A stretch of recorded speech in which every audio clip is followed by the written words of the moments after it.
Right.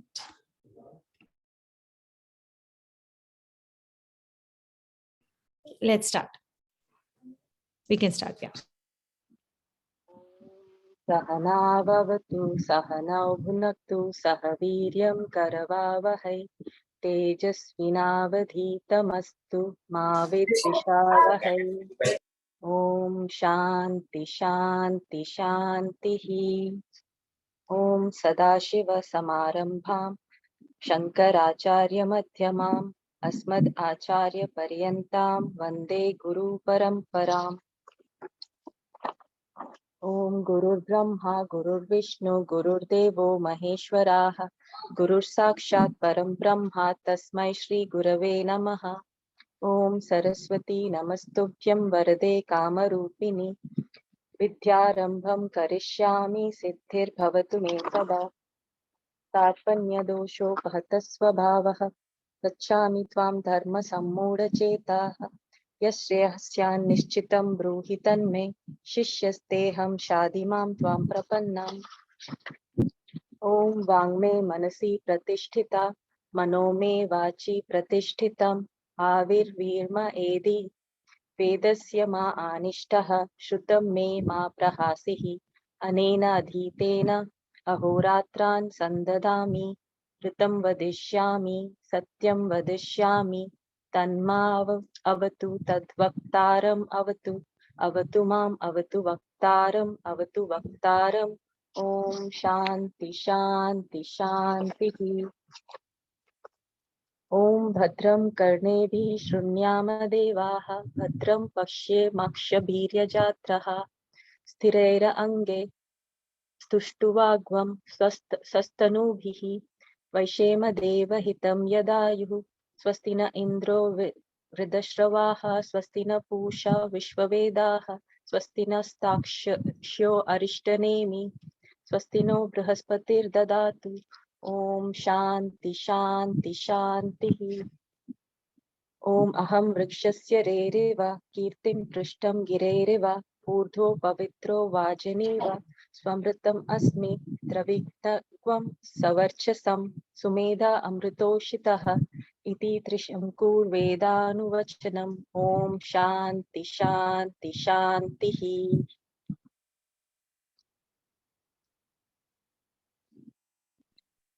Thank you for the seva, Naina. It was very, very well enunciated.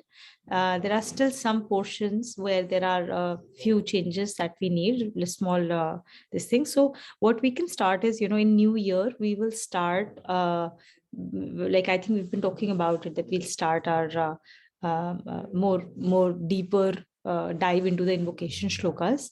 So we'll start a roster in new year, and we will start. I'll actually take notes during the invocation so that I can help in actually correcting, because we don't want to stop when you're doing the invocation shlokas.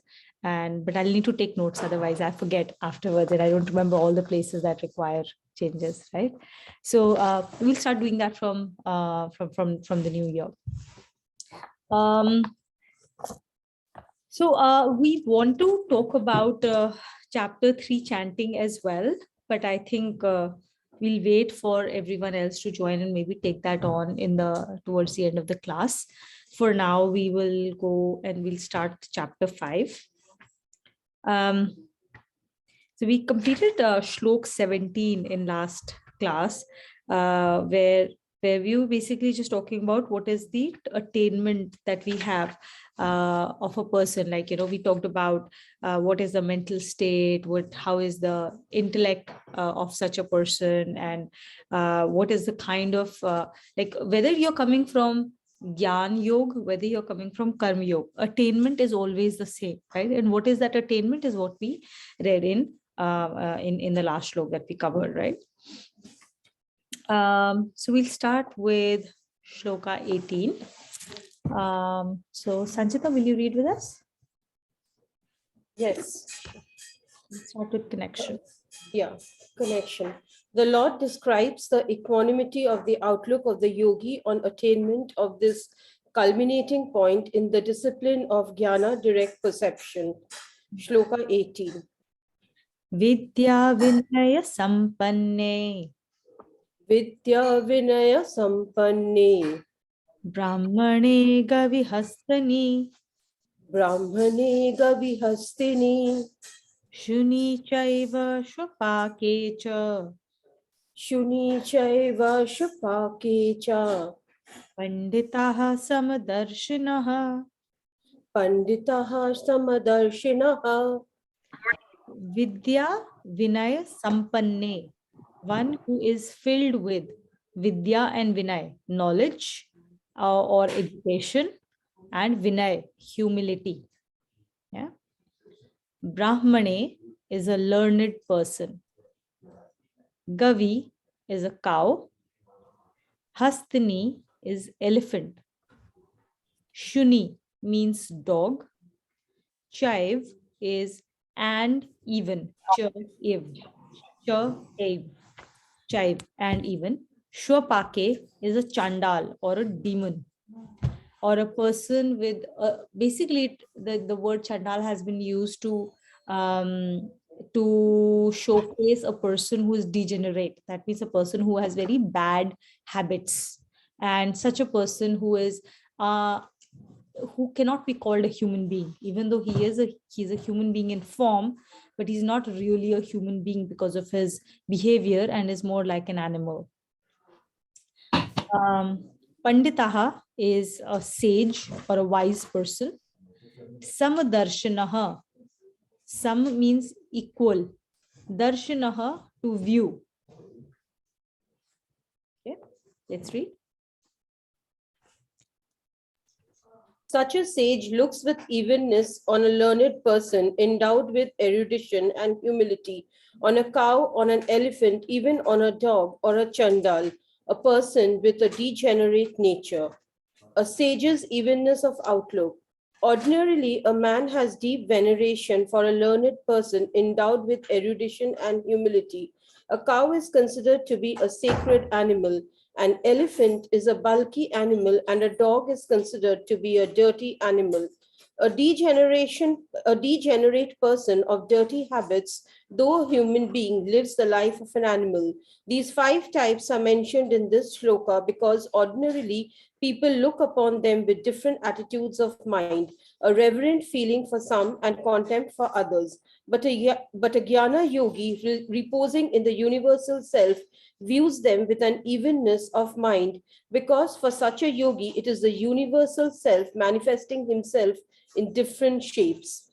An injury is treated with the same concern, whether it is in the eye or in the foot.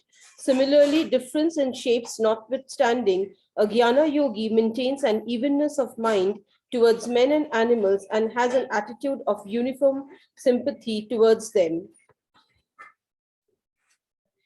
So here basically they are talking about what does an evenness of outlook even means, right? It means that you're looking at everything with the same basically you don't have any judgments, right? That is very important. There is no judgment. Typically when you look at different types of people with different types of levels of intellect or walks of life or doing different things, people treat them differently, right? They have a different point of view towards them, and that is because we are all coming from a space of judgment, whereas a person of sage does not have that kind of a judgment at all, because judgment comes from a limited ego where we create barriers between myself and someone else, right? So so this is very important. Now what is also important to understand is that it does not mean that we have the same behavior towards everyone, right? So व्यवहार में भिन्नता पर जो हमारा आचार है, जो हमारा स्वभाव है, उसमें समता. So we should have equal attitude, the same attitude towards everyone, but our behavior towards different people will be different. So what does that mean? For example, so the example that is given in this shloka is, if you get a hurt, an injury, whether it is in the eye, whether it is on your face, whether it is on your hand, whether it is on your foot, you will experience the same amount of pain, right? You will experience and you will treat them properly with the same, like with the same attitude. You'll take care of them. You'll take care of your foot also. And you will take care of your eye also. You'll take care of your hand also, right? But slightly differently, in a different manner, because eye requires a lot more care, right? Because of the nature of that particular organ. Another example can be whether it is a stone, whether it is gold, whether it is something made of steel, they all have different values. You will treat them all with equal respect. Okay, but that doesn't mean that you will keep the stone in tijori in your inside your house under lock and key, whereas while you will keep gold outside the house, right? So your vyavahar, your real achar in the world has to be commensurate with the context, right? That is very important. That context should not change. That context should not change, right? That context has to be borne in mind when we are doing outward behavior. But at the purpose level, the respect, the love, the bhav that we have should be same, that of evenness, that there is Krishna inside of him and her and yourself and myself, everyone. So we always are going to treat everybody with that same respect, that I am dealing with Bhagwanji. Whether it is a maid that is working in my house, whether it is my boss, whether it is my colleague, whether it is a friend, whether it is somebody who has, somebody who I don't know and I like is sitting next to me in a public transportation, I treat them all with the same amount of love and respect, and know that there is Bhagwanji in there. But that doesn't mean that I'm going to, say the same words or behave exactly the same with everyone. Behavior is going to be different based on the context. Yes, Kakulya. So, Turina, what happens when someone in front of you does not behave in a similar way, is rude or angry? Then how do you draw the line? Like you have to then also treat, because that is God resides in that person. So do you walk away or you confront, or how should be your behavior be as per what is the ideal thing that Bhagwanji wants out of you? So their anger, or firstly Narayan, everyone, sorry I'm a few minutes late. Their anger or their rudeness, firstly you have to understand, has nothing to do with you. It is coming from wherever they are. And it is our job to understand where they come from. Our behavior and our who we have to be and what we have to do is not dependent on how others treat us. And it is not dependent on how they behave with us. Who we have to be and what we have to do has to remain consistent with the principles we want to live in the life. And when we, so I'll give you, I'll share a story, right? I've shared this before, but I think it was before you had joined the class. So Mahatma Gandhi, right? During the entire India-Pakistan partition, there was a lot of angst and there was a lot of anger towards Gandhiji, and protests were happening outside his ashram and all sorts of things were happening. And he was walking back to his abode. He was walking out of his home, and there was a guy there and he was very angry, and he came in front of Gandhiji and he spat on him, right? Out of anger. He said a few things and then he spat on his face. And Gandhiji's response was, he calmly wiped his face and he says, "Chalo, at least ek bhai ne to gussa thukha." Right? So who Gandhiji was did not depend on how that person treated him. All of, like, a normal person would feel insulted, will feel right to be angry, will feel right to want to insult and lash back at that person, because you're like, no, this is justified. He's crossed the line. But we'll read a little bit more in this shloka that your true response, which is going to be based on principle, will come when you give up any sense of any sense of reaction based on likes and dislikes. And it has to, your reaction stems from your principles, not the other person. But also I'll add, that does not mean that we become victims. We do not allow, at no point of time does Gita ask you to not fight a good fight, right? In fact, it's the opposite. So that doesn't mean that you become a carpet in front of people to walk all over you, right?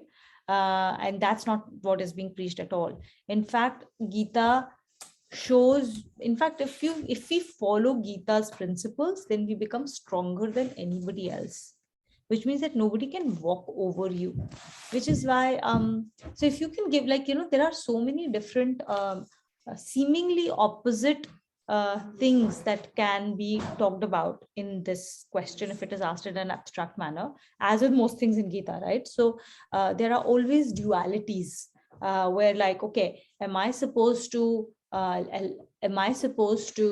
stay calm, and then that means I am letting the other person get away with whatever poor behavior they are doing, versus at what point do I stand up for myself? Like, they seem seemingly different and opposite in nature, but it really depends on the context, because unfortunately this world is full of duality, and that's why there is no one answer. Everything, any kind of thing, even if it seems extremely good, when taken to an extreme, becomes a negative, because that positive thing always has that negative attached to it. It's a matter of when that negative starts to manifest itself, right? And hence it is important for us to talk more. Like, if you give us if you give us an example of exactly what it is with the context, then we can say, okay, what it means, right? Because, like, what I'm trying to say is that in an abstract manner, it will be difficult to answer the specific question because of that duality, right? Sometimes you will see one side of the coin come up and say, okay, this is how I should behave to live by the principles. In another case, another principle will kind of like come up. At what point do you push back? At what point do you walk away? So, at what point do you, like, all of those things come into play? Yeah, just to make this a little clearer, is you push back when you have, not out of ego, not because you're hurt. You push back and you make a stand when you have to live your principle and do your duty. Correct. Nothing else. You feeling hurt or wanting to prove that you're good, or wanting to be liked, or wanting to have a say in the matter because it makes you feel good, that is all ego. All that needs to be kept in check. And it could play in different ways, right? You wanting to be liked and hence wanting to avoid confrontation, and hence not saying something in a situation, is as negative as saying something in a situation simply because you're feeling angry and hurt. None of those likes or dislikes should play a part. It should always be driven by the principles. Okay. Just wanted to quickly take a moment to explain with an example. Typically in a contact sports like kickboxing, boxing, and so on, they will keep teasing the opponent, make them angry. Whoever controls the anger, they win, basically. Okay, it's a sport. Both of them fight, right? But whoever take the emotional control, right, they will be under actually the winning streak. They will take the punches initially, but finally the victory will be theirs. So if you give the key of emotion to anybody else, they will win over you. That's it. That will be the kind of thing that you'll have to keep Kakoli. Absolutely. In fact, I've taken a note somewhere in my pages now that Vijay is saying this.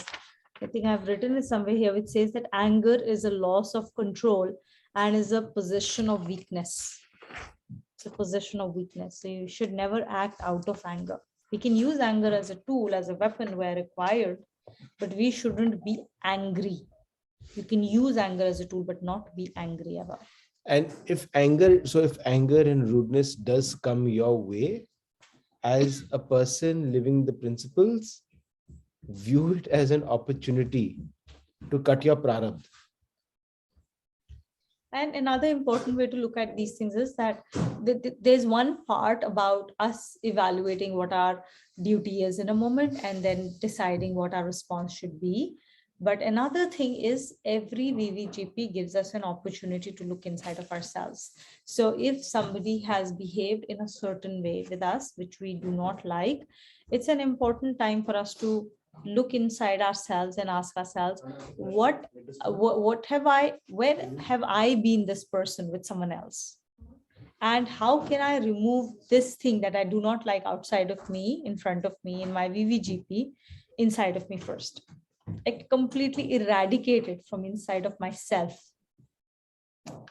right? Because as is, whatever is outside is inside of us. Everything that we feel outside or experience outside is a reflection of who we really are. Sometimes in a very magnified ways, that's true, but there is definitely something small inside of us which has caused a magnification which we are seeing outside. Okay, another important thing that I wanted to talk about was that, no judgments about people, things and all. Sometimes we say that, there are things that are not good, or like, for example, anger is not good. We constantly say that anger is not good, right? So we have to win over anger. We have to win over greed, all of these tendencies. So if these are all these bad tendencies, why were they even created in this world, right? That's a natural question to ask.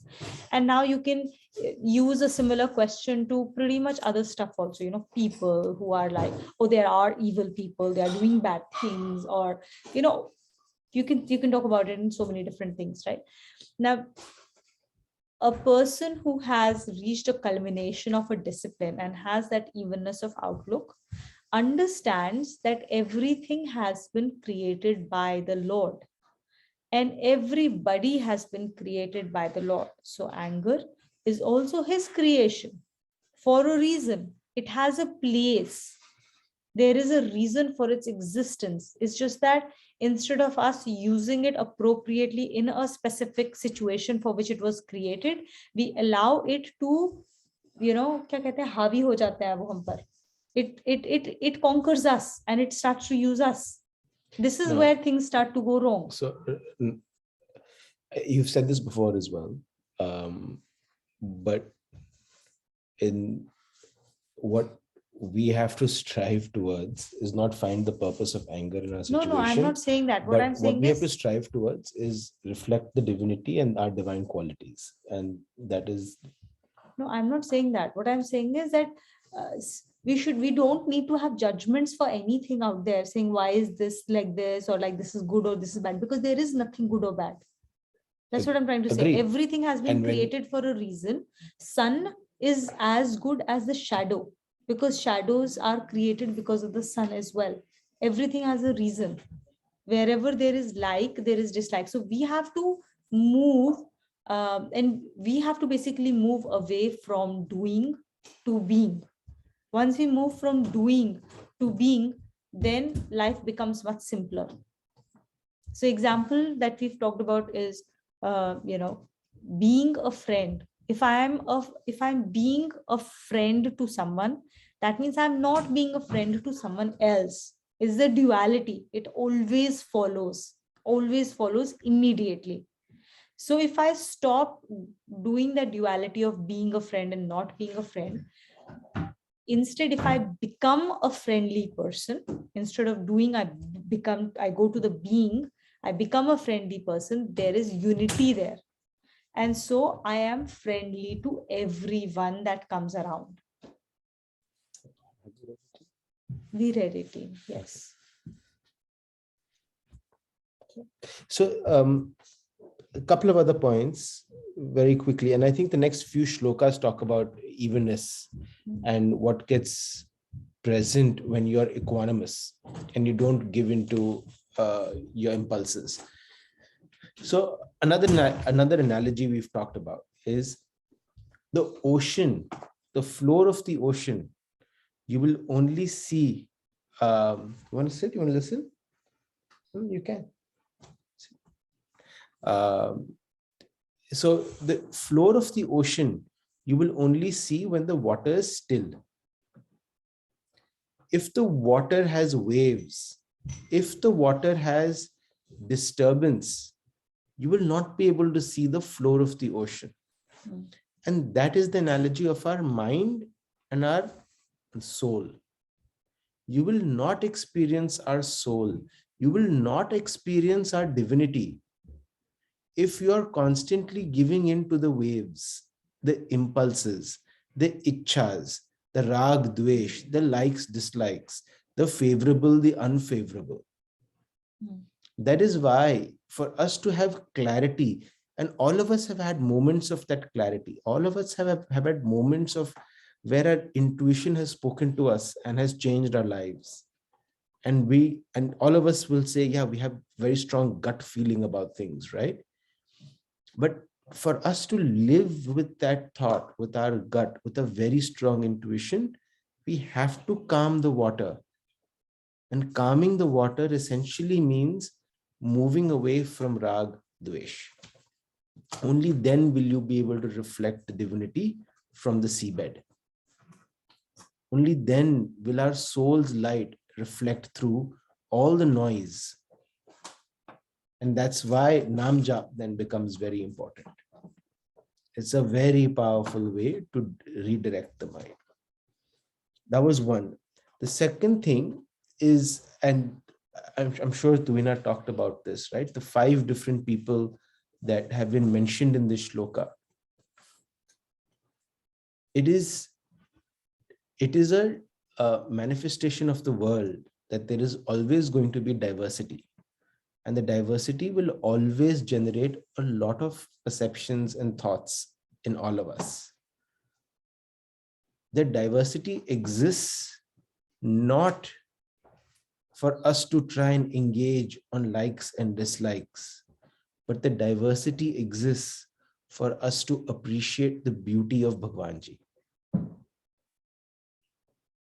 Because he is present in every single aspect of that creation. Within that diversity, Bhagwanji is also there in the cow, also there in the dog, in the elephant, in the bad man. And the only way we will be able to experience that person is if we work on our subtle body. If we are able to calm the water by removing the likes and dislikes, if we are able to keep our ego in check, and then we will reflect divinity, but more importantly, see his beauty in everything. Yeah, those were the 2 points I wanted to make. Magishri, will you read with us?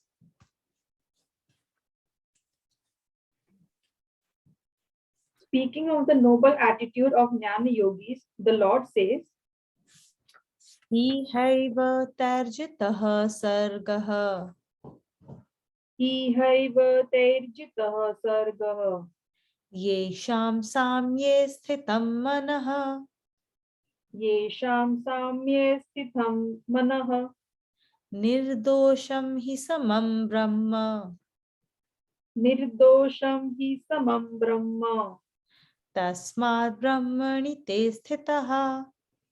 Tasmad brahmani te sthita. Ihaiv means in this state. What is the state that is being talked about? In this state of being alive. That means while living in this world. So in this state of being alive, Tairjitaha, unke dwara, by them, jeet liya gaya hai, has been won over. So by them, won over. Sargaha, all world. Yesham, jinka, whose. Samye, sambhav mein, in equanimity. Sthitam is present, is reposed. Manaha, antahkaran, mind. Nirdosham is faultless, flawless or faultless, without any fault. He, kyonki, because. Samam, sam hai, is equal, even. Brahma is the spot transcendental reality, Brahma.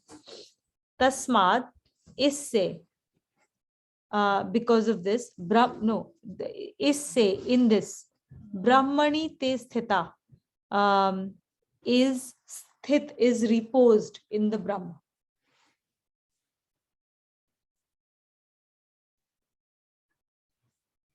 Even while living in this world, they transcend the results of their actions as reflected in rebirth. Divinity is flawless and evenly manifest everywhere, hence they are ever established in Him. Evenness of outlook leads to divinity.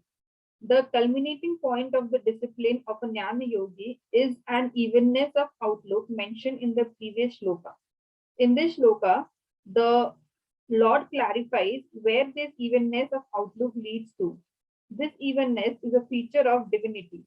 In daily life, one has to deal with diverse things. For example, even time has three divisions: past, present, and future. One repeats for things past, one sees the present flying, and one is full of apprehension for the future.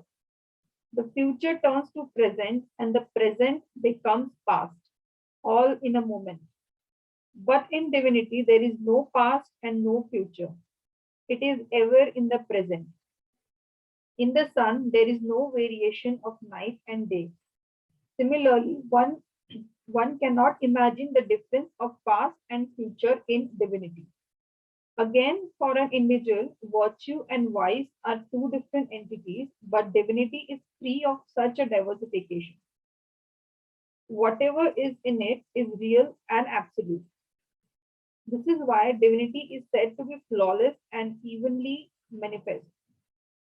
A Jnana Yogi is evenly established in divinity and therefore has an evenness of outlook.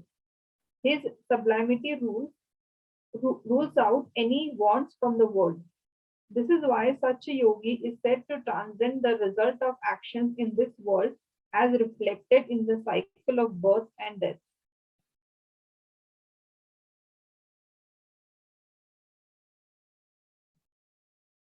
You're on mute. Yeah, thank you.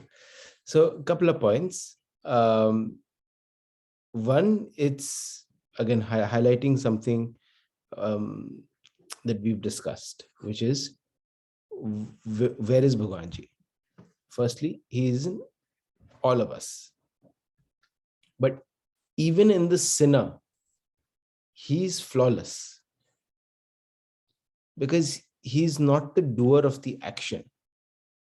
The soul is the one that powers the body and the system. But it is the illusion of the gunas that makes us feel this individualized self that we are, makes us feel like we are this body. But in reality, the soul is the observer of everything that happens within the body, right? So when we choose to act a certain way based on likes and dislikes, based on desires, based on ego, whatever else it is, right? We end up creating more prarabdha for our own self. The soul has not been tarnished. The soul and its journey will continue from one body to the next body till we reach that clarity to look not outward but look inward. And V is the small s self, right? With all the antahkaran, the baggage of the antahkaran that we carry. Yeah. And so here, there's a story here, right? And the story also is a prelude to the rest of the shloka. I'm 100% sure I've shared this story, but there was a Japanese farmer, right? One day a wild horse comes to his house. And everyone in the village comes and says, "Oh, congratulations, that's an amazing, you got a new horse. That's great." And he said, "Oh, this we shall see. We shall see if this is good for me or not." Then a week later, the horse runs away. And everyone's like, "Oh my God, I'm so sad. That was such a beautiful horse. You got it as a gift. After a week, it ran away. You must be so sad. It's a terrible thing to happen." He said, "It's okay. We shall see." And then a few days later, that same horse comes back with 20 other horses. And everyone's like, "Oh my God, you're so lucky. From 0 horses, now you have 20 horses. You must be so happy now, because now you can do so much work. You can make so much money." And he's like, "Oh, we shall see." That was his response to all the villagers.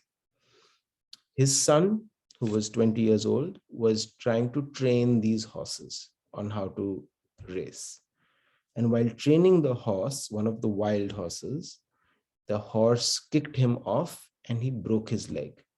So again, the villagers came and they said, "Oh my God, you must be so sad. What terrible news. Your son's leg is broken. You must be so angry at the horses." And he said, "We shall see." And after that,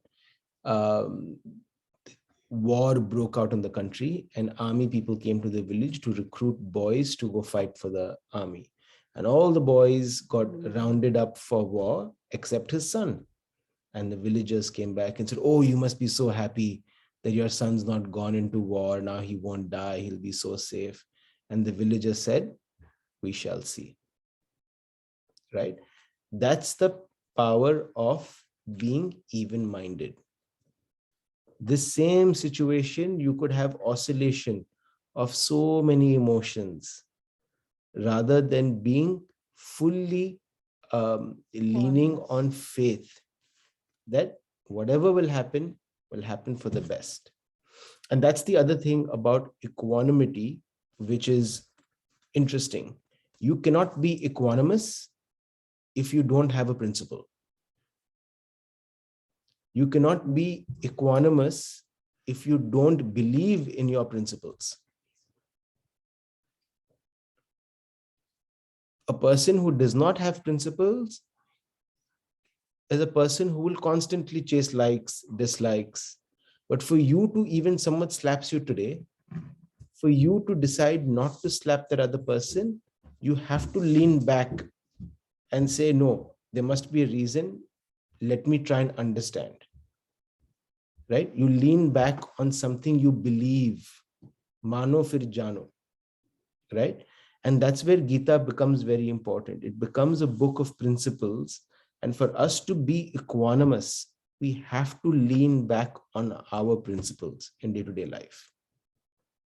And the second thing is, it's not just enough to know the principles and lean on them. You will be able to lean on them only if you have faith in them. You have to believe them. And that's why we say, "Mano fir jano." पहले आप मानो कि ये principles हैं और ये principles अगर आप implement करोगे, your life will become magical. And then when you start believing it, you start implementing it, you will start moving away from rag dvesh. You will start moving away from your impulses. And when you do that, you will start seeing a little bit of divinity everywhere, within you, around you. There's also a point here which it's a wherein we say that in divinity there is no past and no future. There's no concept of time. This is something that we have read before as well. We've just never dwelt into it as much, right? I just thought I'll go a little bit deeper in this shloka and we'll leave it there. It's just something for you to start to understand some of the other principles or features of divinity that seem difficult to otherwise understand or comprehend. So time, right? Time is a very interesting concept. In science, generally, space and time are understood as two different dimensions. In Vedic sciences, however, time and space are the same concept. There is only a single word used in Sanskrit for both of them. It's called Kal. Kal or Mahakal. Okay. Kal is basically time, but it is also used in the context of space. How do we understand time, right? We understand time because of cyclical nature of certain things. If there were no cycles, we would have no concept of time. So you see a clock going around, a clock, the hour, the minute thing goes around one entire circle, and we know then hour has passed. The earth rotates on its axis once, and we know a day has passed. We have, the moon goes around the earth 28 days, and we say, a month has happened. Earth rotates around the sun once, and we say this is a year. So the concept of time for us exists only and only because of the cyclical events. If there is no such cycle, there is no concept of time. Now, the largest cycle of this kind that we go through is the cycles of births and deaths. Divinity is past this cycle. And so divinity has no concept of cycles, has no concept of time. And hence divinity can exist. For it, the past, the present, and the future are the same. Once you go past the cycle, there is no past, there is no present, and there is no future. Space is in Vedic sciences understood as a concept. It's a consequence of time. It is not a separate dimension. And hence, divinity can be omnipresent. It can be present in all situations, at all places. Just one second. Just one second.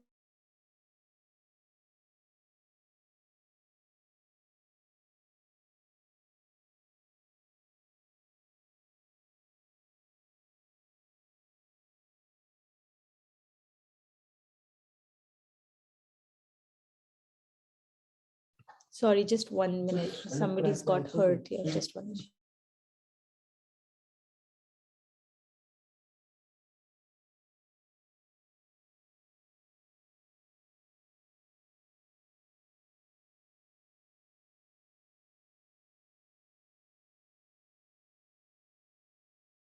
Sorry, our nephew here just got hurt.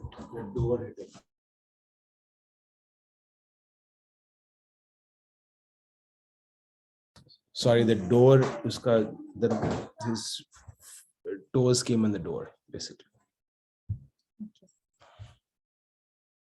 So yeah, so divinity can exist in past, present, and future, and is co-present, omnipresent everywhere at the same time, because divinity is past the cycles and hence is free of time.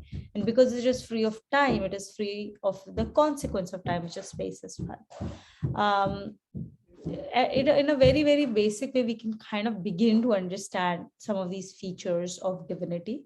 But it's still difficult for us to comprehend, but okay, at an intellectual level, we can begin to understand this a little bit. So I'll leave it there. We'll try and understand this more as we go forward, right? So I do also want to say one thing about the past, present, and future, right? Out of past, present, and future, from our perspective, only one is relevant, Which is present. which is the present. Any choice that you create about cleaning your antakaran or engaging in your duty is only relevant in the present, which means it's worth reflecting on why we think about the past. So in my case, I can share most of my thoughts about in the past, even today, will be thoughts in which I look good or I receive praise. And that makes me feel good about who I am. or my choices. Most of the thoughts that for me stem from the future would either be preparation for something, or it would be out of, it's not enough. Anxiety. It's not enough. I want more. But both of those thoughts are absolutely unproductive. Also, Because- life is led only in the present moment. Life is not led in the past. Life is not led in the future. So anything that we don't do today is not being done. You have choice. You live life only now. You cannot live life in future. You cannot live life in past. So every choice is here and now. This is the only moment that matters. This is the only moment that matters. All choices, all life is led now. There's no life beyond this moment. Right? So that's very, very powerful to understand. Like life is being led here. Happiness is here. So if we are happy now, that means we are happy. If we are unhappy now, then there's no possibility of happiness in future, because the actions we are taking right now is what is creating that happiness in the first place. And that is why that whole thing of like, I will be happy when this happens or that happens in my life, or when I acquire this, or when, all of those things are completely chimerical. Right? And we'll read So little. then what is the blockage you find if you're not, let's say, satisfied at this moment? So how do you pick up your blockages? So let me pick that up, right? So the divinity which exists in you versus Sanchita versus Tuhina versus Vijay is exactly the same. It is nothing but pure divinity, right? But and even a Kumar for that matter. But Kumar, for example, or an Aparna Didi, they reflect that divinity with a much stronger charge. And the best analogy to understand that is, imagine sunlight and a mirror. If the mirror is dirty, then it will reflect less light. But as you clean that mirror, the sunlight and the sun rays will start reflecting stronger. So when we feel we're not reflecting or radiating that divinity, it's not because hamare andar the soul is less or divinity is less. It's only because hamare andar jo mirror hai, it's filled with layers of dirt. And all of us naturally have that. We have to consciously work to clean that mirror. And that's what we call antakaran ki shuddhi. And That's what is that dirt? That dirt is basically likes and dislikes. Likes and dislikes. I want this, I don't want that. Basically chasing desires and chasing what we like, and aversion to pain. Aversion to, oh, I don't want this because I don't like this. So you're always trying to avoid pain and you're trying to seek pleasure. When we try and seek pleasure or avoid pain, we are constantly in that space of likes and dislikes. That is the only blockage.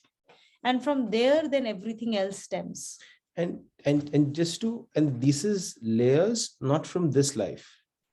They're layers from our countless past lives. And you can only imagine, right? You take a stamp with ink and you stamp the paper once. There'll be a strong impression, but it's only on one page. You stamp that 100 times, that stamp will go into page 1, page 2, page 3, page 4. You stamp it over and over and repeatedly, even though you're stamping only on page 1. It's going to go over many, many, many different pages. And so we have our dirt on the mirror, which is representative of many lives, consequences of our actions from many lives.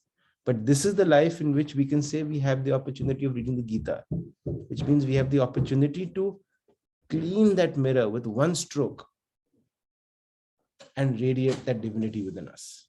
Yeah, okay, again and again, it's not. But wrong. also, isn't the part of the journey you are in? I mean, birth after birth, आपकी अंत्यकरण की शुद्धि तो we are doing, and of course we know there are 4 steps of doing that.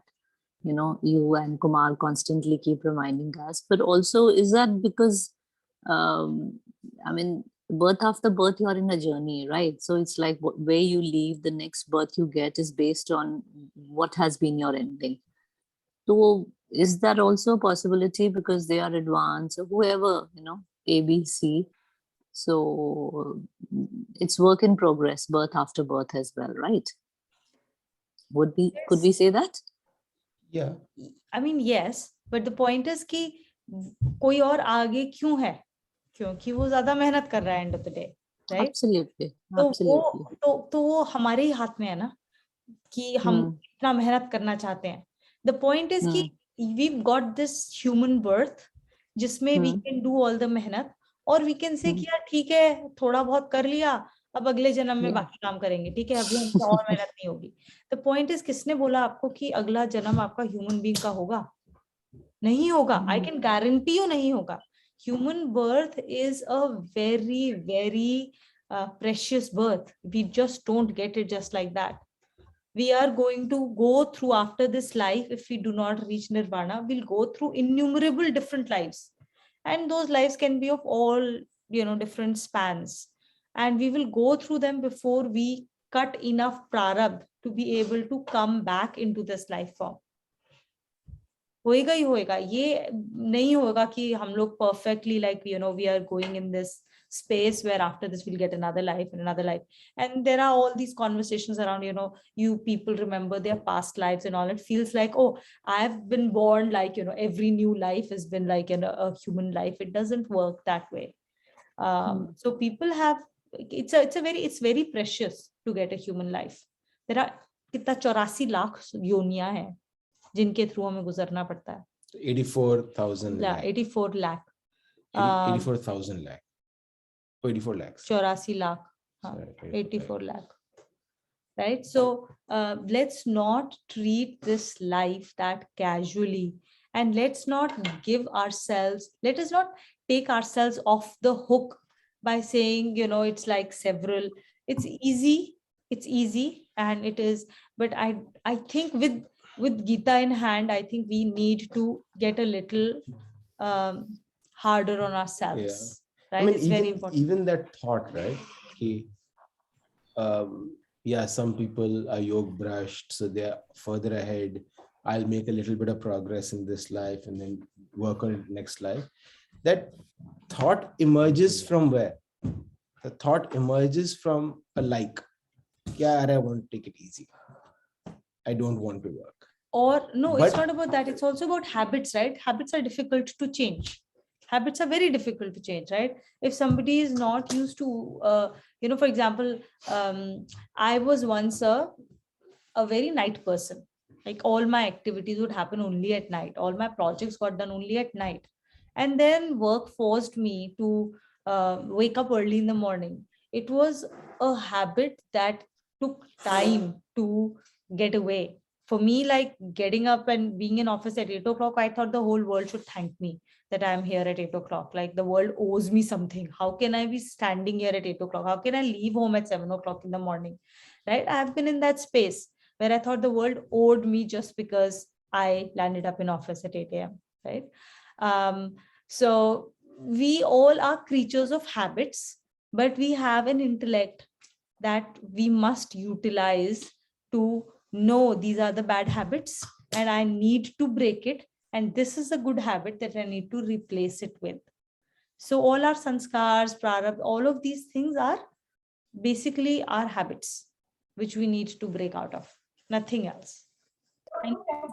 Thank you. Sorry, Thank you. I have one question, you know, like something as simple as, say, getting up in the morning can add to your antakaran ki shuddhi, or, you know, like the cleaning of the prarabdhas, what you're talking.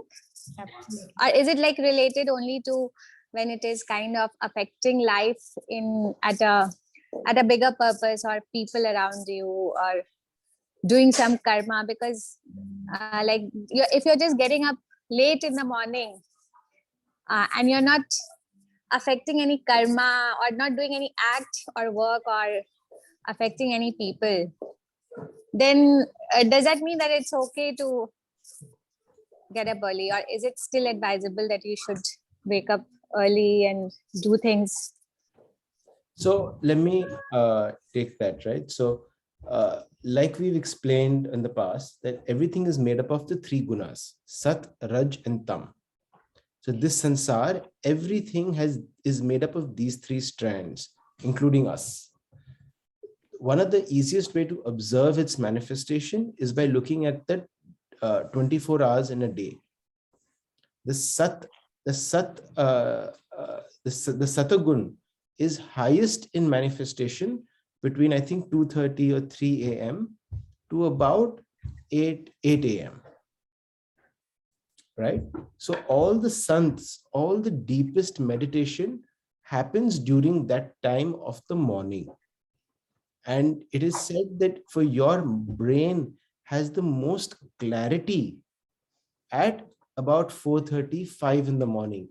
That is when it is absolutely crystal for your brain on what to create. You're in line with Satagun, which is the guna most aligned to divinity. The second, which is after 9 o'clock, is the Rajagun. Rajagun is dynamism. You want to go out and do things. You want to work, you want to clean, you want to do business, you want to meet people, you want to eat. All of that starts at that particular phase and goes on to about 4 p.m. or 5 p.m. And after that comes your Tamagun. Tamagun is your relaxing guna. But it is also the guna that takes you away from Satagun. So you would like to sit, you'd have to relax, have a big meal, you'd like to overeat, you'd like to drink alcohol, you'd like to meet When people, you'd like to binge TV. But Tamagun also means it's a restful period for you to sleep and recover for your next day. That's when you use it properly. Who's right? in the driver's seat? Now, that's a great way to look at the day from a 24 hours. Now, answering your question, Anupama, a person who wakes up at 4 a.m. or 5 a.m., it will be almost impossible for a thought to cross your head to have a beer or to let's binge watch something on TV. Aapka man hi nahi hoga. Right? So there is a certain energy and power of being early in the morning because it's so aligned to Satagun that it's best for your own creation, for your own swadhyay, for your own reflection. And that should become general habit because it is very powerful for yourself and for your learning. So I'll take a step back here and I'll say answering a question like that based only on an action is again not the right principle thing to do anyway. Whether a person wakes up early in the morning, late in the afternoon, you can't judge the action, right? The question is why.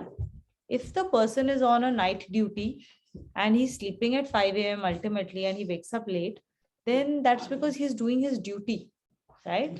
And so you have to analyze why are we waking up in the morning or afternoon, or when are we sleeping? So the purpose, the intent, the action, all of that has to go into figuring this out. And based on the principles, the circumstances that define your duty, then you will go on to determine whether waking up in the morning is something that is going to help you or not. For example, if you're just not waking up in the morning because, out of habit, it's just not something that you like to do. You want to sleep in because it's cozy in the morning or whatever. And then you decide that, no, I want to go past this likes and dislikes. And I want to go past my comfort zone. And I want to wake up and I want to, just that fact of going past your comfort zone, going past what you would habitually do, will make you more aware of yourself. And it will strengthen your willpower. It will strengthen your ability to have control over yourself. And hence it's a process of antakaran ki shuddhi. But wo So I guess antakaran- this, sorry. Yeah, go ahead. go ahead, Anupama. So basically, I guess the simplest way to do, like, irrespective of the outside circumstances and situation and all, is to set a own discipline routine and do like live life in a right way, like, doing the waking up early morning, doing the meditation or exercise, or all those things which sets a routine, and you overcome your what are the weaknesses of being lazy and not having a routine or not feeling energetic enough and all that. So that would be the like a simplest way to overcome your own personality weaknesses, I feel. Yeah, sure. I mean, totally. If we recognize some of those weaknesses in ourselves and we work towards strengthening ourselves against them and improving our habits, then absolutely that's one of the ways to do the cleansing of our antakaran, for sure. That's all part of the karma yoga. Yeah, thank you.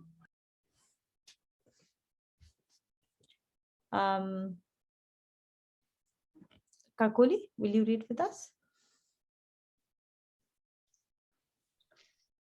The Lord now describes the characteristics of a jnana yogi reveling in such a desireless state. Na prahrasyate priyam prapya. Na prashriyat priyam prapya. Prahrishyet priyam prapya. Na prarishyet priyam prapya. Perfect. No dvijet prapya cha priyam. No dvijit prapya char priyam cha priyam. Sthir buddhir sammudho. Sthir buddhi sammuro. Brahmavid brahmani sthitaha. Brahmavid brahmani sthitaha. No is not. Prahrishyet is harshit nahi hote, does not rejoice. Priyam prapya. Priyam is what you like. Prapya, when you obtain. So when he obtains what he likes. No dvijet prapya does not get upset. Prapya, when he gets something or obtains something. Apriyam, cha is and. Apriyam, like something that is not good, not beneficial, not what you don't like. Sthir buddhi is a steady intellect. Sammudho, this is buddhi, asammudho without delusion. Brahmavid, who has realized Brahman, one who has seen, experienced, learned, realized. Brahmani sthita is reposed in Brahma.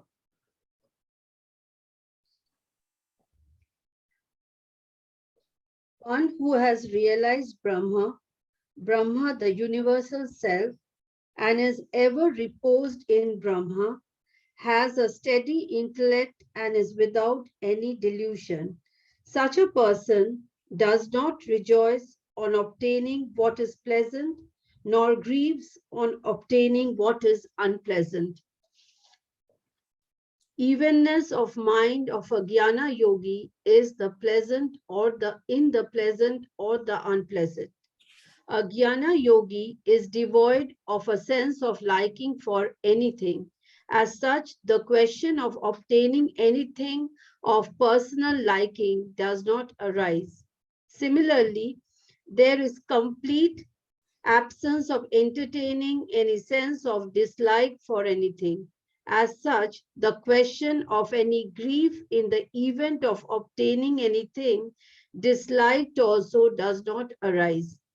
Such an intellect ever reposes in Brahma and so is not subject to delusion in the same way as darkness dare not go near the sun. It is ever shining with the light of divinity, and so such a yogi always reposes in divinity. Yeah. So I think we've talked about this in the last two shlokas. We've given a fair number of examples also. But the only thing I'd like to highlight and repeat is the choice that we have is always between operating either from body consciousness or soul consciousness. And that choice, how does it look? It basically looks in the form of bhav, your intent, in every action that you do. That's essentially the essence, that little toggle between operating from body consciousness and soul consciousness. Body consciousness, like we said, represents rag, dvesh, likes, dislikes. Soul consciousness essentially represents your principles and operating from those principles. And the only way we can make that shift is if we have faith in the principles. Without that, it is very hard. It is almost impossible to constantly fight the likes and dislikes and the sensual pleasures of the world. The only way you will give up something which is so attractive and glamorous is if you have a principle sitting behind it, that is, you believe in saying, no, it's better for me not to do this. I have far more to gain by not engaging in that extra piece of sweet rather than giving into it right now. So there's a lot of focus that has been pushed onto evenness of attitude, evenness of mind. Going back to chapter 2, right, towards the end of chapter 2, they had said, Samatvam Yoga Uchyate. Evenness in outlook, evenness of mind, evenness of intellect, all of this is what? Equanimity. Equanimity in all circumstances. And that is yoga. So why are we doing all of this? What does it mean for us in this chapter? What are we learning here? This chapter is what? Karma Sannyas Yoga. What is true renunciation? So what is being told to us? What is true renunciation here? What do we have to renounce as a karma yogi? True renunciation isn't giving up the world and sitting in Himalayas. True renunciation is renouncing our likes and dislikes, renouncing our judgment of others. Whether a person, like we said in 3 shlokas ago, where we read about different types of people, right? Sages, evenness in outlook, irrespective of who the person is that we are dealing with.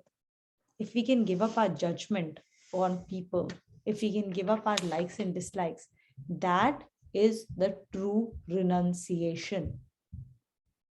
That is what we need to renounce, and we can renounce it here and now and be that sannyasi, that yogi, while engaging in everyday activities in a much more enthusiastic manner than any other person. Because when we give up all of these actions, then the only thing that remains is happiness. And when we act from happiness, there is a lot of levity. There is a lot of lightness of being. We are not being bogged down by anxiety, by depression, by unhappiness. We are not bogged down. We are left free. We are left free to be ourselves. We are left free to bring the best into the world. There's a lot of enthusiasm and happiness. Right? So that is the true sannyas. So just keep remembering, why are we learning this? We are learning this to know what is true sannyas, what is true renunciation. And how do we reach there? And when we reach there, then what happens? Why is it important? Why is this renunciation so important? Why is sannyas yoga so important in our lives? And it has been talked about again and again, because this is what leads to the yoga with Bhagwan. And so this is what leads to eternal bliss. This is what leads us from the freedom of cycles, the cycles of birth and death. And this is what leads us to freedom from suffering. Then it becomes, then we are in control, right? We are not a slave any longer of our own prarabdha. There is no longer, because right now what is happening, we are just a slave. We might think we have freedom. We call it freedom, that I choose a chocolate ice cream because it's my choice. No, you don't have a choice there. You are a slave of your past habits because of which you like chocolate ice cream right now. We think that we are acting out of a certain choice. We have no idea how much we are being driven by our circumstances and our past actions, and by the gunas that have been created through our own past actions. We are a slave to them. We don't really have, the true freedom exists only in renunciation. And we are here to achieve that. Lena, will you read with us?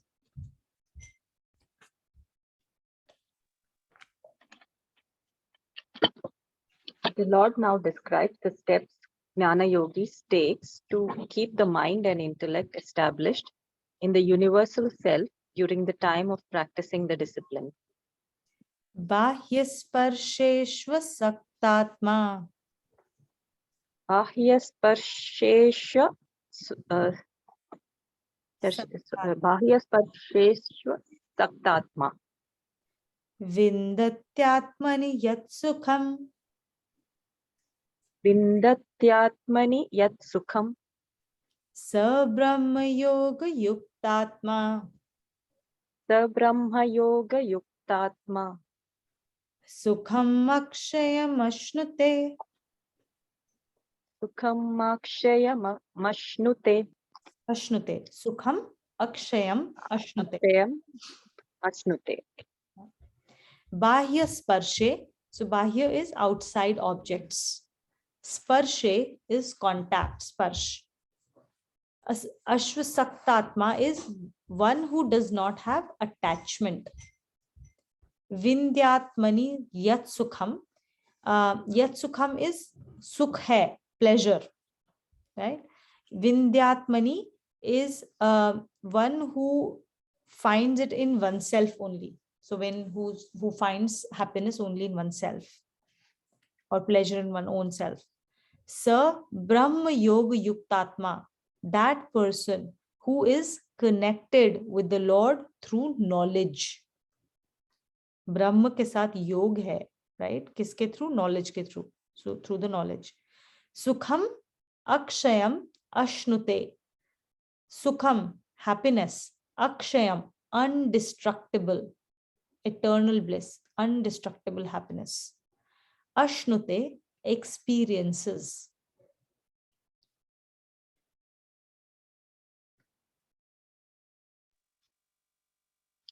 With the self free of coveting any pleasure from external contacts, such a yogi finds happiness in the self. With the self ever in meditation of the Brahman, everlasting bliss is attained. Jnana Yogi free from external contacts. From the commencement of the practice of discipline, a Jnana Yogi does not covet any pleasure from external contacts, nor does such a yogi apprehend any unhappiness from them. Repeated practice of this attitude creates an indifference to the external contacts with constant absorption in meditation of Brahman and a limitless feeling of bliss. So this is a great shloka, and it's written proof that is given to us that if we are able to move beyond our external stimuli, then we will experience everlasting bliss. because that is the nature of Brahman. That is the nature of our capital S self. And in this shloka, in this explanation, they have highlighted the two selves, right? So you have the capital S self as well, which is a yogi finds happiness in the capital S self, with the self ever in meditation of the Brahman. So it very clearly distinguishes the two entities that exist within us, the soul consciousness and the body consciousness. And it is our choice of either being in the soul conscious or the body consciousness. And I'm going to focus on this word called indifference here because it creates a lot of confusion in the minds of people. Repeated practice of this attitude creates an indifference to external contacts. Now, what happens is that in the initial stages of implementation of the principles, a lot of people tend to move to an extreme where they think that they will start to withdraw from experiences. They will start to withdraw from fully engaging with the world. And the people around them feel as if like these guys are escaping from responsibilities, while you might think that you are getting indifferent. You don't really care. Oh, it's my birthday, don't care. It's my son's birthday, don't care. You know, like it's not, the Gita is not teaching us to have an indifference here does not mean I don't care attitude. Okay, it means no attachment To the result. It means no attachment to any external object. If it is there, I'm very happy, I'll enjoy it. If it is not there, I will not suffer for the want of it. If I get good food, I will fully enjoy the food. Okay, I will fully be happy about it that I've received it. I will, when I'm eating it, I will experience it fully and be grateful for it. But I will not covet it. Oh my God, if I don't get it tomorrow, what will happen? Oh, I want to make sure that I keep getting it again and again. There's no covetousness to it. That is the indifference we are talking of. Not that in the moment you're like, yeah, whatever, I don't care. No, you should care. In fact, you should care even more than a person who is not following on this path. So you're not going to be indifferent in action or in experience of life. Your experience of life should in fact be many, many fold more than a person who is not following Gita. You should in fact be at a space of constant happiness, bliss, enthusiasm, and energy, because there's nothing holding you down. Very important, right? So indifference is non-attachment to external objects. You don't want to hold on to them. They come, they will go. You will experience them as they come and as they go. But you will not hanker after them. You will not covet after them. You will not say, oh, I don't want something. I want to avoid something, or I want to receive something. It doesn't matter. Whatever comes and goes, you experience it fully. Be present to it fully, and way more present to it than normal people would be. So it's like, I don't know, Polaroid, whatever, like, how do I say, like, living life in Technicolor or something like that, right? It's very, very vivid, way more vivid than you would expect it to be.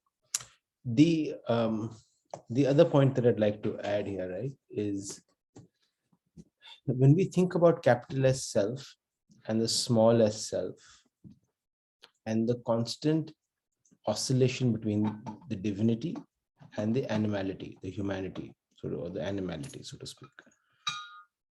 It is interesting that we put a lot more emphasis and a lot more value on animality than our own divinity on a regular basis. And the example I'd like to highlight is how we tend to live up to promises we make to others, or we tend to operate from others' point of view in terms of their happiness, wo kya sochenge, वो कैसे करेंगे, what will they think if I don't do something, what will they think if I do a certain thing a particular way.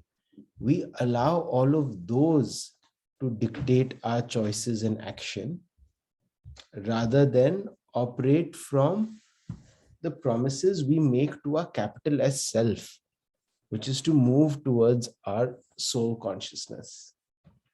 And that is also worth observing and reflecting upon, is which are the promises, which are the conversations that are important to our journey, which are, and all, for each one of us, they're going to be different based on our own antakaran and prarabdha. But what is important to our own journey, and are we keeping those promises to ourselves, to our capital S self? Or are we very easy to deprioritize that and prioritize something worldly or sansaric? Do we deprioritize our Gita class just because there is an invitation to a party and my husband, somebody wants to go, so I'll just go along? Right? Do we so quickly deprioritize what is really important for us to reflect divinity by engaging in sansaric things, or because it will look good? Right? We have 8 minutes. Should we do one more shloka? Yeah. Oh, we have only 8 minutes left. Oh, okay. Yeah, no, I actually, then in that case, you'll have to let go Shlok 22. Yeah. I wanted to really use these few minutes to do like, a check-in on trying to understand like what is going on, what is the conversation that we have within ourselves about shloka chanting and shloka memorization. For like, for example, we've been trying to do this for chapter 3, and some of us have not been doing that. So obviously there is some conversation going on, and I really just wanted to understand from everyone here, what are your thoughts? What are you going through? What are you dealing with? What space are you coming from? And try and see if we could address some of the concerns that you may be dealing with, or some of the thoughts that you may be grappling with. So I would love to hear from any one of you.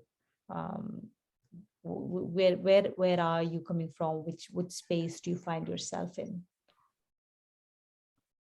Please. Thank you, Sanchita. Please go ahead.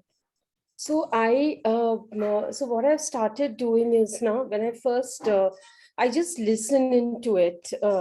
So I have that link which Didi had shared.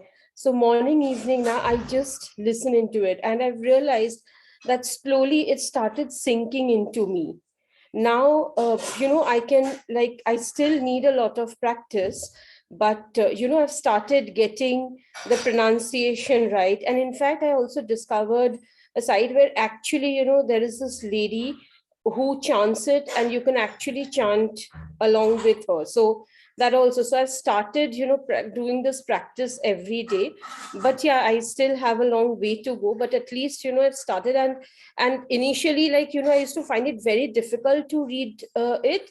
But now I think slowly, because, it's just started sinking in. So therefore, I find it much easier to do it right now. Got it. So do you have link to GitaChanting.net? Yes, that. And this lady also, I'll tell you her name. 1 minute. I just downloaded it on YouTube. So her name is, so she, 1 minute. Myntra end of season sale is now live. 23rd December. 1 minute. Now. Yeah, Bhagesh. Hey, guys, just wanted to introduce, this is Gangotri's Swami Hari Om Anand. He's my Guruji. I was kind of like had a blissful experience. I must say, Anita ji bhi aa gaya. Aapka naam le liya tha na. So had a blissful experience. He just landed on Gita Jayanti Day. So we had chanting happening at home and so on. It was such a wonderful experience. Today, there is a book release function of Mom's Travelogue, pilgrimage and so on. So he kindly accepted to be here along with us. So it was a very ecstatic experience for the whole family. So this just wanted to tell him he had been doing Gita classes for other spiritual followers at Gangotri as well as Kasi. So that's what he had been doing also. So just wanted to have him here so that he can bless us all. Yes, Thank please. you Namaste, so Swamiji. much. I am Kavita. I'm Vijay's brother. Vijay's Yeah, brother only. Very elder brother. That's a whole problem. very elder brother. Thank you Guruji, so much. namaskar. Bharti. Thank you, Guruji. Thank you so much for gracing our class. We are absolutely blessed. Thank you so much. And thank you, Vijay, for making this possible. Thank you. This is really divine. Thank you. Can be no other blessing. Thank you.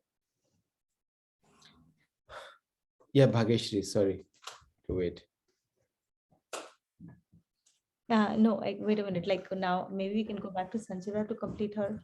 Yeah, so there is this person called Padmini Chandrasekhar and Lakshmi Chandrasekhar. So you actually, if you follow, they help in, and they follow the Gita chanting.net. So how they recite. So it's a very nice, and they have all the chapters. So you could actually learn with them and learn how to recite it perfectly with them. So that's what I've started doing now, and it's kind of helping as well. That's beautiful, Sanchita. So essentially the jijak or the problem essentially was about how to get the pronunciations right and how to practice it. And along with the Gita chanting.net, now you have another amazing resource that is helping you slowly go up the curve on that. That's amazing. So I think thank you so much for sharing that. That's brilliant. If you need any help at any point of time, feel free to reach out to either of us, and we'll be happy to help you along with the chanting. And whenever you are done with one shloka, just send it over to any one of us, so we can listen in and we know what's happening, and that's just wonderful. Thank you. Sure, thank you. I'll do that. Yes, Bhageshri. Yeah, so I wanted to know that why is it important to learn the shlokas, and their pronunciation? Because since Sanskrit is not our primary language, so what I think is that the meaning is more important, right? So you have told us that whenever we face a situation, we won't have Gita in our hand to refer like what to do and what we shouldn't. But that's why we learn it, and it should be in our mind. But how our mind connects to it, like logically, is with the translation, the italic translation or the meaning, right? Because Sanskrit is not our primary. So even if I think, I don't think in Sanskrit, right? I can only think in Hindi or my language, Marathi, or in English. So how will it be helpful to us if we learn the shlokas? I mean, the basic ones we already know, which I've been doing from childhood, but these are very new. So, and also if I try to learn the translation, the meaning of each and every word, it's not like, I don't know, I like how many days or months will I take to do it. But then while chanting or while reciting the shlokas, how will I remember the meaning of each word? So why is the word or why is the Sanskrit important? Why not the meaning? And should I just learn the English translation sentences then? And so. Thank you. Thank you for sharing that, Bhageshri. I'm sure that's a question that a lot of us are grappling with. And it was very, very candid question. So quite a few things here. I'll start with some of the basics, right? Sanskrit is the mother of all languages. It is the base from which every other language has been derived from. It is if you start to, actually dig deeper into understanding Sanskrit and its grammar, you would understand how divine this language is. Every single word, letter actually has a scientific reason behind its existence. And it corresponds to a certain vibration, a certain, a certain energy. And there are 56 letters in there. So all of they create a certain vibration, and it is the only language that can be fully programmed. The grammar is immaculate, which is not the case with most other languages, whether it's English or Hindi. They are all, they are nowhere close to the purity of this language. Now, And at a physical level, just let me add to that language piece. One piece is also, when you are learning the Sanskrit and you are saying it, you are actually saying the words of Bhagwan Ji, which means you've come that much closer to that divinity and the purity of what is being addressed. When you are that much closer to Bhagwan Ji by saying that, by using his words in the way he said it, you're evoking and awakening that soul within you as well. That was one piece in language I wanted to say. Sorry. No, that's good. That's good. That's actually a very good point. Now, I'll explain this. There are various layers with which to look at it. The first layer is, let's look at it from a scientific, physical point of view. It is scientifically proven, and I'll invite you to actually do some Google research on this to satisfy yourself. I can't provide all of them in here in this conversation, but shloka chanting actually helps our brain. It improves our intellect. It improves the activity, the amount of oxygen that goes into our brain during shloka chanting. Any kind of rhythmic shloka chanting is pretty high. And that creates a lot of positive side effects on us. One is the memory becomes sharper, intellect becomes sharper, our ability to discern, our ability to take the right decisions becomes much, much better.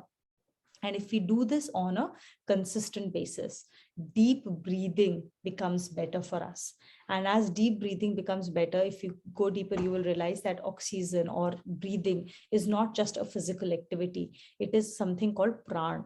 It is the very basis of our existence.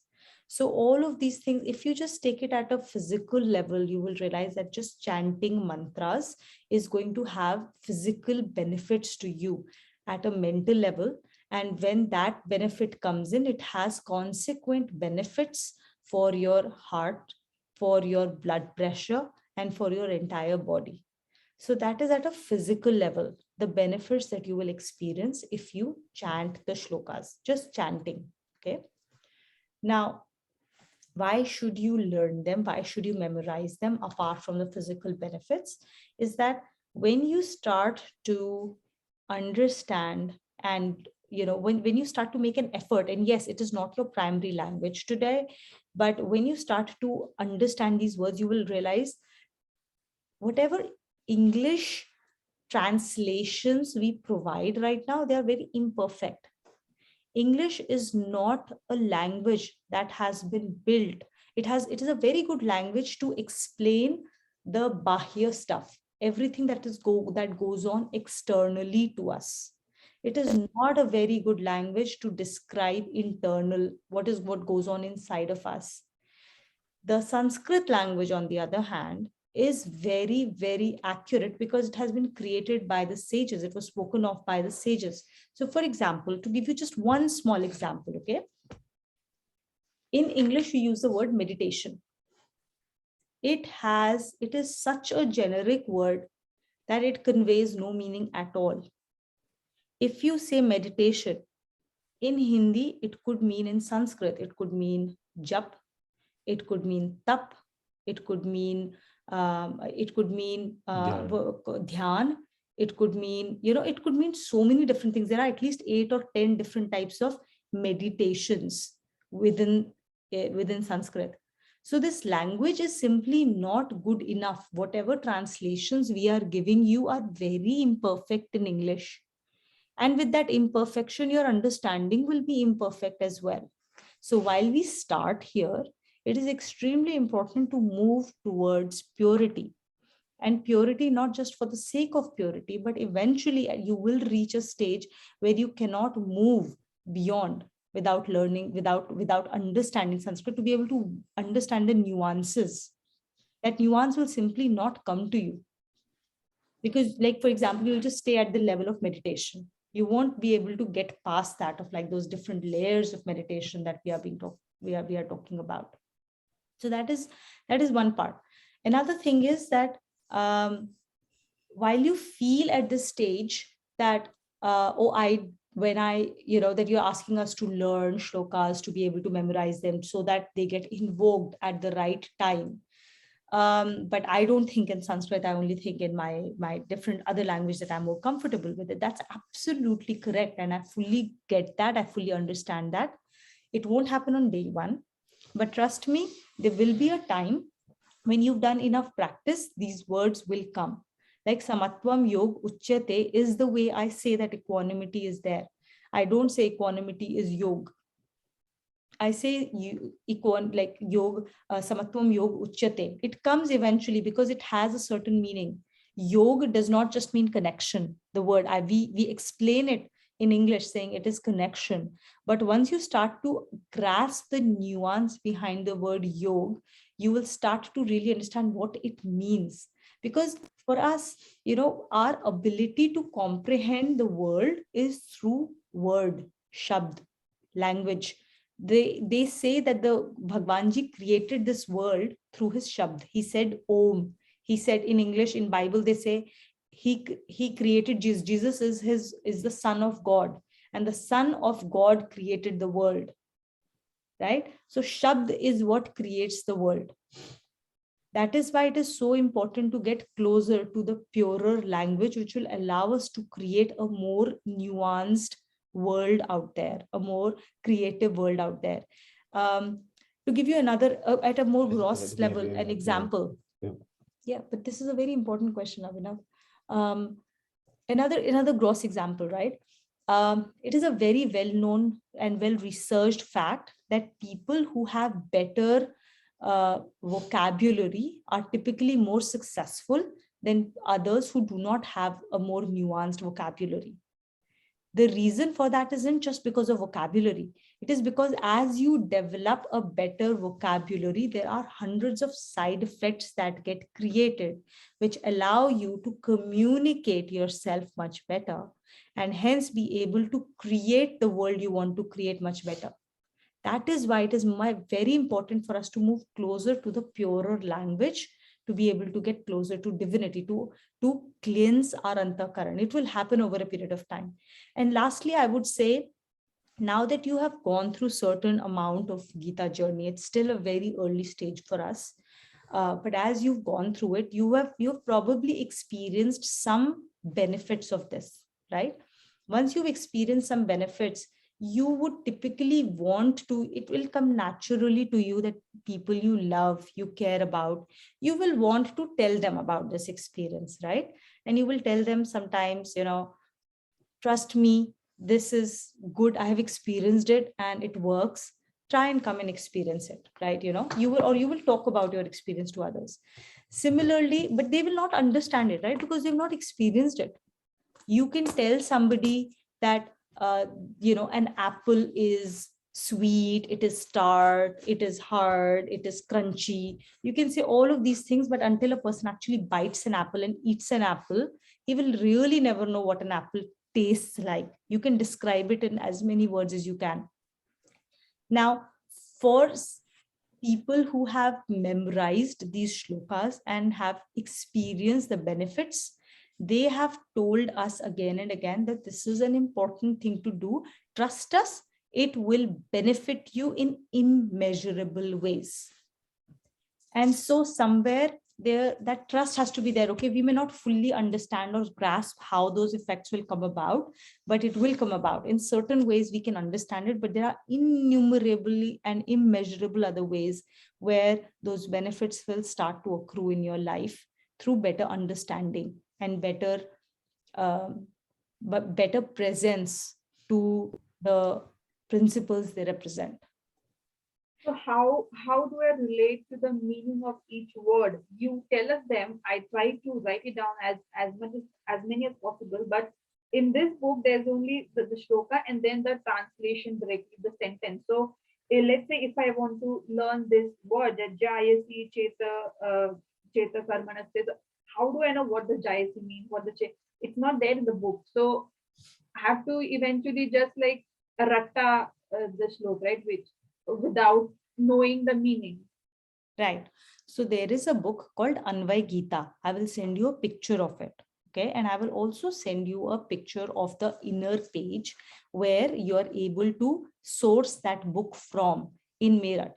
And there are people there's a phone number there. You literally just WhatsApp and that person is going to reply back and he'll be able to send the book to you. I can also find out in our Gita Parivar. In typically, nowadays things have become more difficult, but you wouldn't generally have to do that. If it was like 2 years ago, I would have just said, I'll find out who has this book and we would source it for you.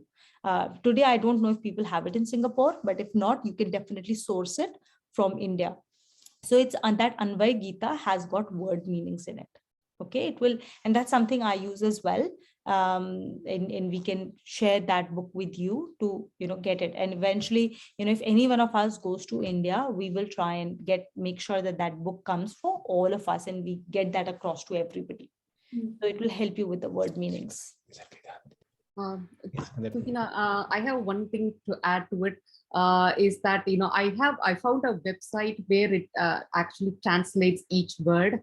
I can share it with the group, and it also gives you, there is a play button, for each shloka. If you play it, it'll actually say the pronunciation too. I've shared it with Vijay and my sister, so Kavita too. But I can put it in the group for everybody to listen to, because it has a very good audible sound, so you can actually sing with it. And I also wanted to add to the question that she asked for.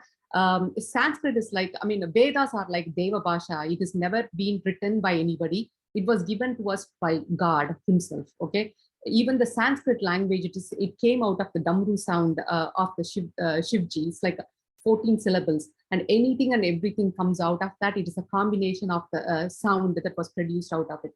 So what they say is the whole creation is was made out of the Shivji's breath, like Ishvara's breath.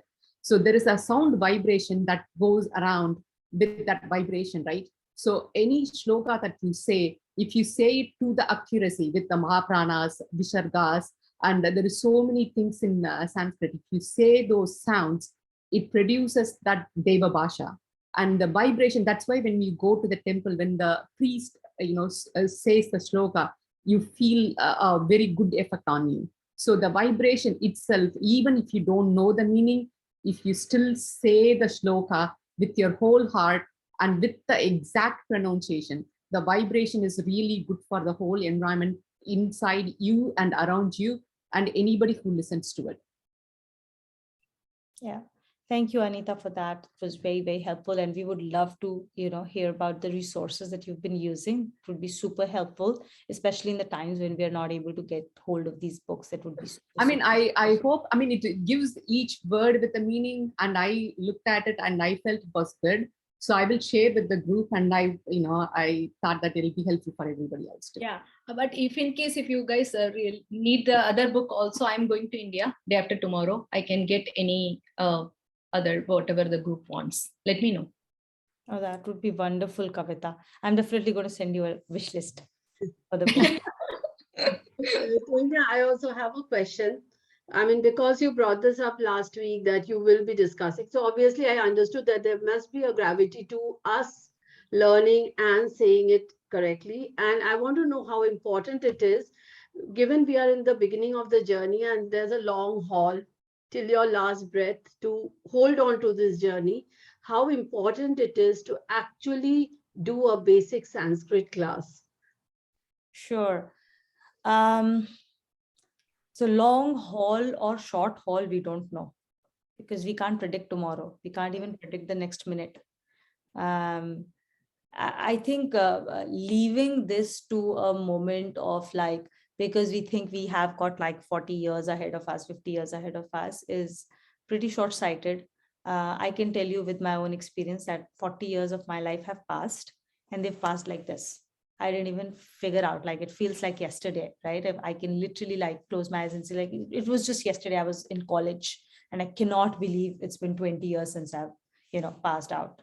So time passes by extraordinarily quickly, and this life is not in our control. Our body is not in our control. Our consciousness is not in our control.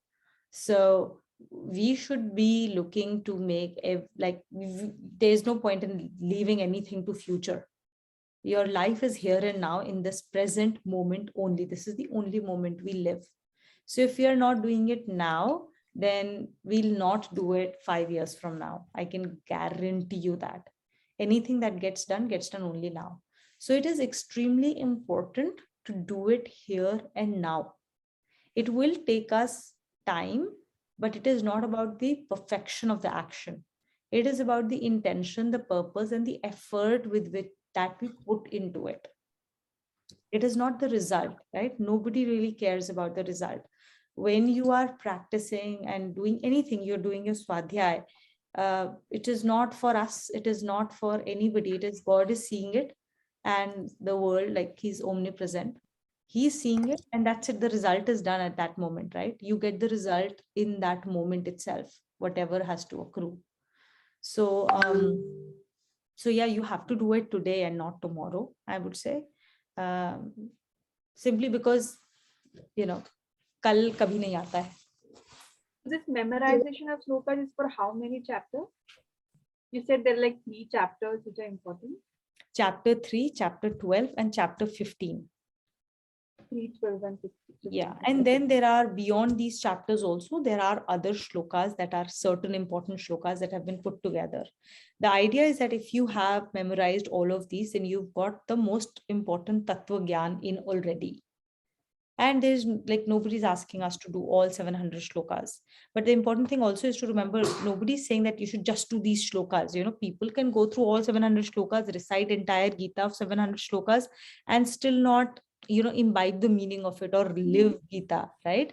So this isn't like, oh, anybody who can recite 700 shlokas is like amazing.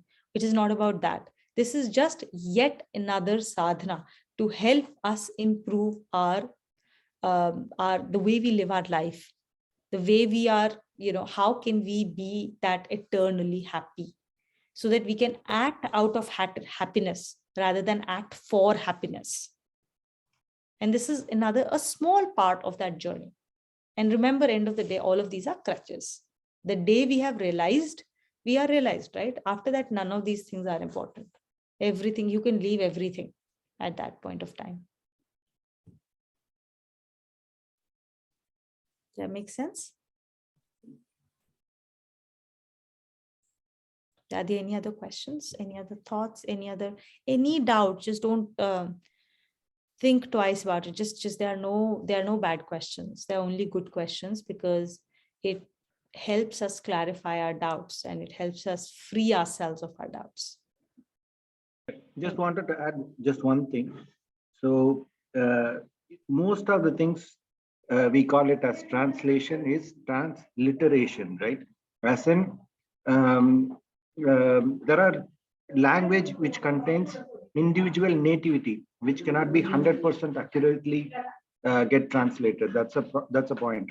So that's a reason. And any major book that you take, whether it is Bhagavad Gita, Ramayana, or any other epics, if you see, there'll be always hundreds of people who try to do their version, because they think the other things did not carry the same understanding that they understand, right? And the question paper may be same, the individual answer sheet is going to be different. Everyone will live our own life, our own way of thing, and our own way of understanding. So that's the eventuality. And why we need to read the source. It is always good to read the source because that's the unadulterated version. What they wanted to communicate is 100% there. Even though I don't understand, because like while repeating it, if not for once, maybe twice, maybe thrice, I'll be start able to understand, make a lot more meaning, make a lot more impact to it. And my way of understanding and my way of connecting back with my own set of actions or life. That's the way it's going. Absolutely. So there's one shloka in chapter 18 towards the end, right? It has 70, I think 8 shlokas in chapter 18. There's a shloka, 75th shloka, where this entire Gita has been told by Sanjay to Dhritarashtra, right? That's how it has been composed, because Dhritarashtra asks a question and Sanjay answers his question. And that is when, through his Divya Drishti, he is seeing entire Gita being spoken by Sri Krishna to Arjun. Okay, just to give you a sense of, all the allegories here. Dhritarashtra is who? He is the deluded intellect. Sanjay represents the intellect that has been that has freed itself from all this, in all the delusion. It is the immaculate intellect. And how has it become immaculate? Through constant effort, through constant learning of the Shastras. And he had a Divya Drishti, right? Divya Drishti means being able to be able to perceive subtle things, to be able to see beyond what is apparent. And he was given this Divya Drishti by who? Maharshi Vedvyas. And Vedvyas is basically what? Vyas basically means the editor of, and he's the one who's been credited with writing down the Vedas. So in that shloka, he says that Sanjay says that through the grace of Vyas, I have heard the supreme and profound yoga directly from Krishna, the Lord of yogas, while he himself was actually explaining it. Us reading Gita in Sanskrit or learning Gita from Sanskrit, as Anita and which I said, through this Dev Bhasha, we are as if hearing it directly from the Lord. It is a Shruti. We are hearing it from the Lord rather than reading someone else's translation from it. Rather than, and how many translations it is coming to you, right? It is being written by Nanaji. I have my own interpretation, my own colors to it that I am delivering to you, which is very, very imperfect. Now, when you start to make the effort to understand the Sanskrit of this, and once you start to get the nuances of this, then you're getting it directly from Bhagwanji. You're not like, none of us is there as a medium any longer to distort it. Like Vijay said, there is no transliteration. Then you are hearing the Dev Bhasha directly.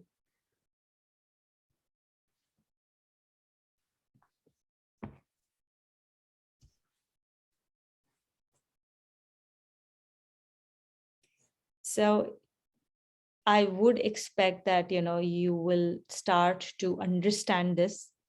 Do manan on this, right? Don't accept anything by it is, right, as it is, but ask questions where don't get stuck with questions. Arjun doesn't get stuck with questions. Arjun asks the questions. Wherever there is doubt, he asks questions, right? We've seen him. The entire Gita is that question answer. So don't get stuck. Ask questions. If you don't accept something, you don't agree with something, you don't understand something, ask. But ask with the way Arjun asks the question, right? To understand why, to understand, right? And be able to say, yes, I don't understand this and I do not fully agree with it. But okay, give yourself that space of doubt that I don't understand it because I haven't reached that level of understanding yet. But there is something else to it, which I will get to understand once I reach, this is maybe a class 6 question and I'm still in class 2nd. Once I reach 6th, I will understand it better, right? Give yourself that benefit of doubt. And let's continue that journey. So if anyone has any other questions, thoughts, doubts, please feel free to ask. reach out to me or to Abhinav separately. And it takes an effort, it does, but don't make it such a big thing that it becomes difficult, right? Just 5 minutes a day is actually enough. Just 5 minutes a day. It's only a matter of prioritization. And 5 minutes a day, you'll be able to take out any time. It doesn't have to be, I mean, it's a matter of priority, right? Whatever we set priority to, we find time for that. We all know that. We've all experienced it. So I would request, I'll invite you to it, to strengthen your sadhana by learning and memorizing these shlokas. You will be patient with it. You will see the results accrue from it. Yeah. All right. Sorry, it's been a really, really long class, but thank you for your patience, for your time, and for asking the questions. We'll do the closing shlokas and then we'll close the class. Nena?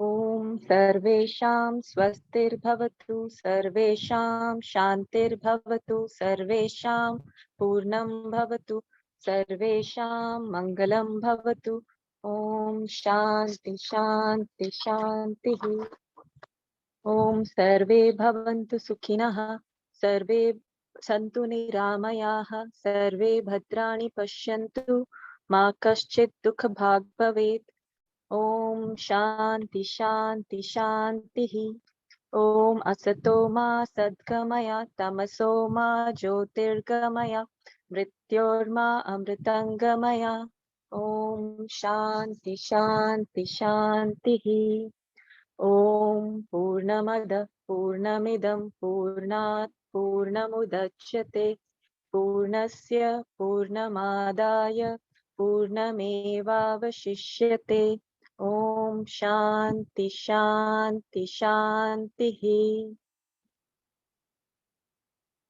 Om